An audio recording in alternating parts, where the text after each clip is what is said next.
Do you know what it feels like to have a gun aimed at you? To hear the sickening crack of a bullet through bone?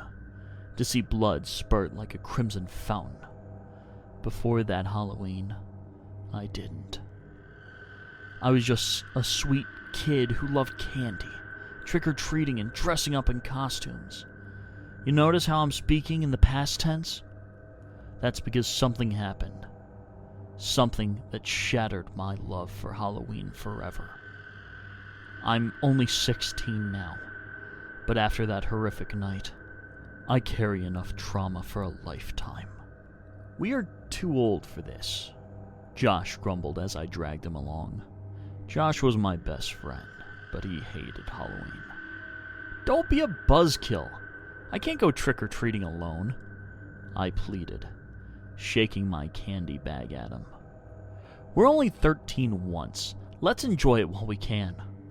We can't hit up the cool Halloween parties like our brothers, Josh asked, pouting, the feelers on his bee costume bobbing. I shot him a stern look, and he wilted under my glare. That's the thing about Josh. He'd follow along with anything if I insisted hard enough. We hit a couple of houses and loaded up on candy. Bouncing from porch to porch, the decorations were amazing. Jack-o'-lanterns glowing, creepy scarecrows looming, fake cobwebs strung everywhere. I felt great in my Tinkerbell costume. But Josh, his attitude didn't seem to improve. Then, as we rounded the corner, Josh's face lit up. "Hey, that's my dad," he yelled. Sure enough, it was Mr. Morrison, dressed like a pirate, complete with an eye patch and a fake parrot on his shoulder. "Hey kids, having fun?" he asked, grinning. "We're doing great, Mr. Morrison," I said, showing him my overflowing bag of candy. "Why are you out here?" "I'm trick-or-treating for Jenny," he replied. "She's too young to come this far, so I'm getting her a little candy." He held up a small bag and winked. "Awesome! Let's hit that house together," Josh said, pointing to an unlit house down the street. I stopped. Something about that house chilled me. It was dark, with no decorations, and the yard was filled with broken bottles and scattered debris. A cold shiver crept down my spine as my heart started to race. I thought, just for a moment, I heard something. A voice, soft, raspy, almost like a deathly whisper, echoed in my mind. I couldn't make out any words, just an unintelligible sound that made my blood freeze. "Did you hear that?" I asked. Josh and his dad just looked at me, confused. But I heard it again, or at least I was sure I did. That same monotone whisper. "Let's go home," I said quietly, dread setting into my stomach. "Go home? You're the one who dragged me out here," Josh laughed, bounding towards the eerie house. Mr. Morrison followed close behind, and I reluctantly trailed after them, my heart pounding in my chest. "Trick or treat," they yelled at the door, laughing. The silence that followed was deafening. And then, it happened. The front door exploded in a hail of bullets, the wood splintering under the barrage. Gunshot echoed through the night. It took me a second to understand what was happening. I dropped to the ground, covering my head. But I wasn't fast enough. A bullet tore into my shoulder, and a sharp, unbearable pain shot through me. The gunfire didn't stop. It went on for what felt like forever. Then, as suddenly as it had begun, the shooting ceased. A man stumbled out onto the porch, holding a smoking AK, his face pale and twisted with regret. I thought it was them," he stammered. I thought it was the ops. I'm so sorry." His eyes fell onto something near my feet. His face crumbled. I followed his gaze and froze. Josh was lying on the ground, his eyes wide open, lifeless. Blood pooled around him, 2 bullet holes marring his skull. There was no mistaking it. He was dead. A single scream cut through the night. Josh's father, lying a few feet away, bleeding from his wounds, sobbed uncontrollably. "My boy! My boy!" The police and the EMTs arrived shortly after. The man who shot at us was a gang member, paranoid and expecting an attack from his enemies. He thought we were them. A mistake. But Josh was still gone. My shoulder healed, but the pain in my heart never left. Sometimes, I wonder if it was my fault for dragging Josh out that night. Other times, I think about what I thought I saw and heard, and none of it made any sense. While this story is fictional, it was inspired by real events. On Halloween 2008, 12-year-old TJ Darnson was shot and killed while trick-or-treating. After knocking on a door, the shooter, a convicted drug dealer, mistook TJ for an enemy and fired 29 rounds. So next time you go trick-or-treating, be careful of the houses you approach, please. None of us want to be turned into Swiss.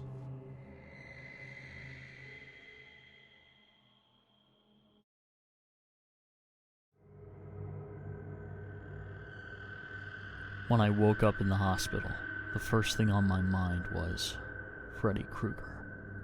I know that probably sounds super weird, but trust me, you'll understand why once you hear the rest of my story. Just 5 hours before I found myself in the hospital bed, I had been at a Halloween college party. It was one of those no costume, no entry deals. So I was decked out in a tunic like the ones the Greeks used to wear, complete with a masquerade ball mask. I don't remember much about what was going on at the party. Just there was a ton of beer, loud music, and people dancing everywhere. "People just keep coming in!"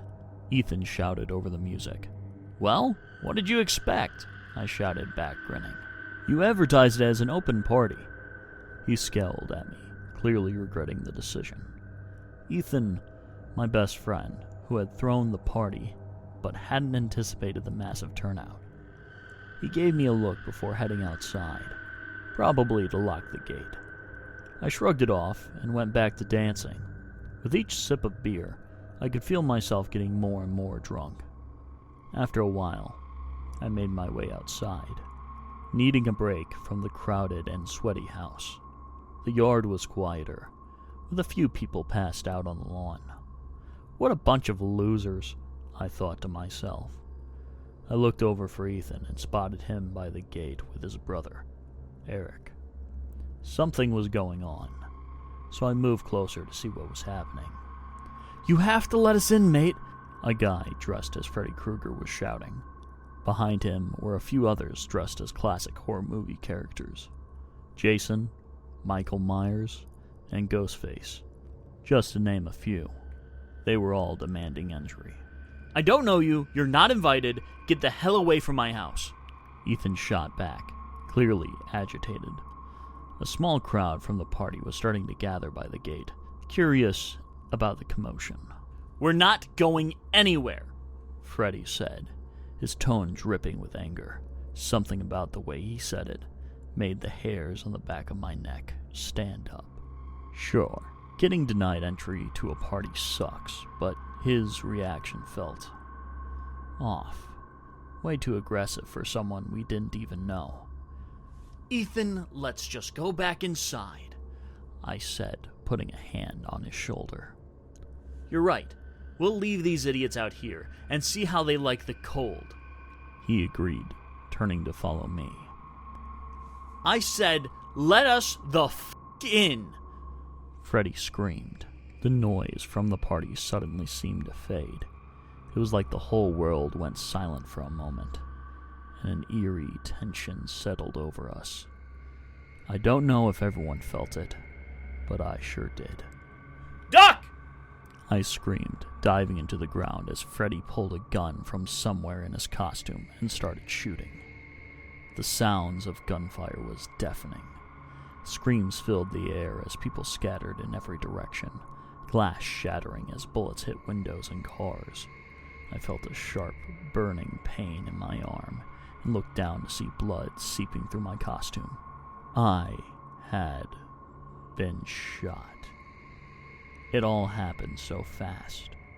Less than a minute, but it felt like a lifetime. When I finally dared to look up, Freddy and his gang were gone, leaving several people on the ground. My heart sank when I saw Ethan lying there, unmoving. I rushed over to him. He wasn't conscious. Eric and another guy were also down, none of them moving. The ambulance arrived minutes later and rushed them to the university hospital. It wasn't until the medics were gone when I realized I'd been shot too. Shock does that to you. Fortunately, the wound wasn't too bad. The bullet had just grazed my arm, but I knew I needed to get it checked out. So, I got into my car and I started to drive to the hospital. That's when everything hit me. How close I'd come to dying. My hands started shaking, and all I could feel was the panic rising into my chest. My heartbeat raced as my vision blurred. I don't know if it was the blood loss, the alcohol, or both, but I suddenly felt so tired. I lost control of the car and crashed into a building. Then, everything went black. The next thing I knew, I was waking up in the hospital, Freddy Krueger on my mind. Makes sense now, right? I'm just grateful Ethan, Eric, and the other guy who got shot are all okay. They're stable at least. As for Freddy and his friends, no one knows where they went after the shooting. It scares me to think that someone that unhinged is still out there, somewhere. This story is inspired by real events that happened in 2008 in San Antonio, Texas. During a Halloween college party, a man dressed as Freddy Krueger opened fire after being denied entry. 4 people were rushed to the hospital, while the 5th, a female, drove herself but later crashed her car on the way. Freddy Krueger was the one who pulled the trigger, but he was not alone. And although the perpetrators were eventually apprehended, the incident remains a chilling reminder of how sometimes the people under the mask are worse than the characters they cosplay in Halloween.